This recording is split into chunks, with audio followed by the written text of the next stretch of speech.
In the heart of 19th century New York, the Astor family emerged as the embodiment of American wealth and power, a dynasty tracing its roots to the German immigrant John Jacob Astor, who transformed his initial earnings from the fur trade into a vast real estate empire, becoming the nation's first millionaire. From vacant lots in Manhattan, Astor foresaw the city's expansion, buying low and selling high, amassing a fortune equivalent to billions today, leaving a legacy of grand mansions along Fifth Avenue and profound influence on high society.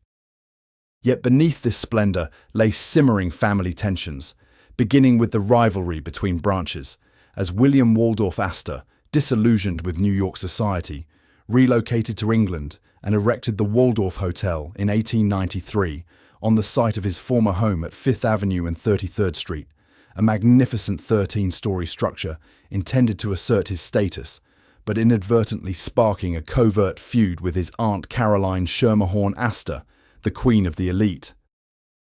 Caroline, unwilling to tolerate a commercial neighbor, collaborated with her son John Jacob Astor IV to demolish her own mansion and build the taller, grander Astoria Hotel adjacent in 1897, the two eventually merging into the legendary Waldorf-Astoria, a symbol of luxury and evidence of irreparable family rifts. John Jacob Astor IV, the primary heir, was a brilliant entrepreneur, developing properties and investing in renowned hotels like the St. Regis, leading a lavish life with his young wife Madeline Force, until tragedy struck in 1912 when he became the wealthiest passenger aboard the Titanic, sacrificing himself heroically to save women and children, leaving his pregnant wife and unborn child in profound grief. His immense wealth passed to his son Vincent Astor, then only 20, suddenly one of the world's richest young men, burdened by a lineage marked by misfortune, from unhappy marriages to deep isolation. Vincent grew up amid opulence but devoid of familial warmth. His father lost early on the Titanic, his mother distant, devoting much of his life to philanthropy through the Vincent Astor Foundation, aiding New York's poor as a means to redeem the sorrows money could not erase. Vincent's existence was a series of failed marriages, first to Helen Huntington, then Mary Benedict Cushing, before finding Brooke Russell, the woman who would alter the family's fate in his later years. Vincent Astor resided in massive estates like Ferncliff in Rhinebeck and luxurious apartments in Manhattan, yet carried a profound loneliness from a troubled childhood, finding some solace in his 1953 marriage to Brooke Russell, after his second wife introduced her as a suitable companion.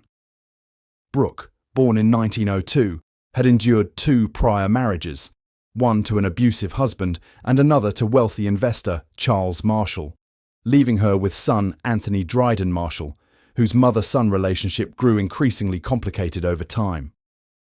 With Vincent, Brooke brought laughter and care he had rarely known, helping him through prolonged depression and joining him in managing the foundation, distributing millions to New York's public libraries, the Metropolitan Museum,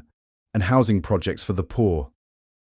Though the Waldorf-Astoria no longer directly belonged to the family, after selling the land for the Empire State Building and relocating to Park Avenue in 1931, it remained tied to the Astor name, hosting elite events and evoking the empire's origins.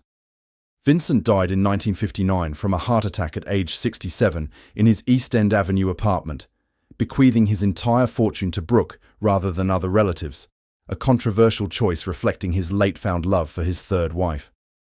At 57, Brooke suddenly became steward of an enormous estate, including the Vincent Astor Foundation, which she led with remarkable vigor, channeling hundreds of millions into New York education, parks, and culture over half a century. She became a society icon, famed for extravagant parties, visits to charitable projects, and her philosophy that money is like manure, valuable only when spread, living at Holly Hill in Westchester and a lavish duplex at 778 Park Avenue, where she entertained figures like David Rockefeller and Henry Kissinger. But behind her radiant smile lay concerns for her son Anthony, who had served in World War II and as an ambassador, yet always felt overshadowed by the vast Astor legacy he was not directly blood-related to. Although the Waldorf-Astoria on Park Avenue was renowned for its luxurious suites and high-floor residences where the elite temporarily stayed or held events, The true final tragedy of the Astor line unfolded not there, but in Brooke's private homes at 778 Park Avenue and Holly Hill, where dark secrets emerged as she entered old age. In the 1990s and 2000s, Brooke,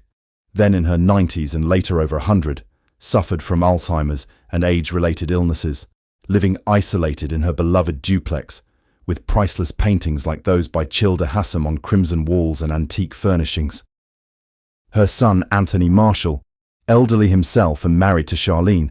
gradually took control of her finances,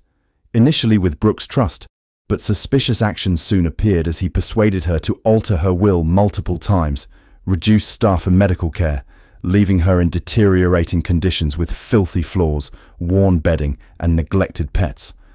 The horrifying secret centered on financial abuse and neglect by Anthony, selling her cherished artworks for massive commissions, transferring assets to his wife, and using funds for personal theater projects, while claiming family hardship despite a nearly $200 million estate.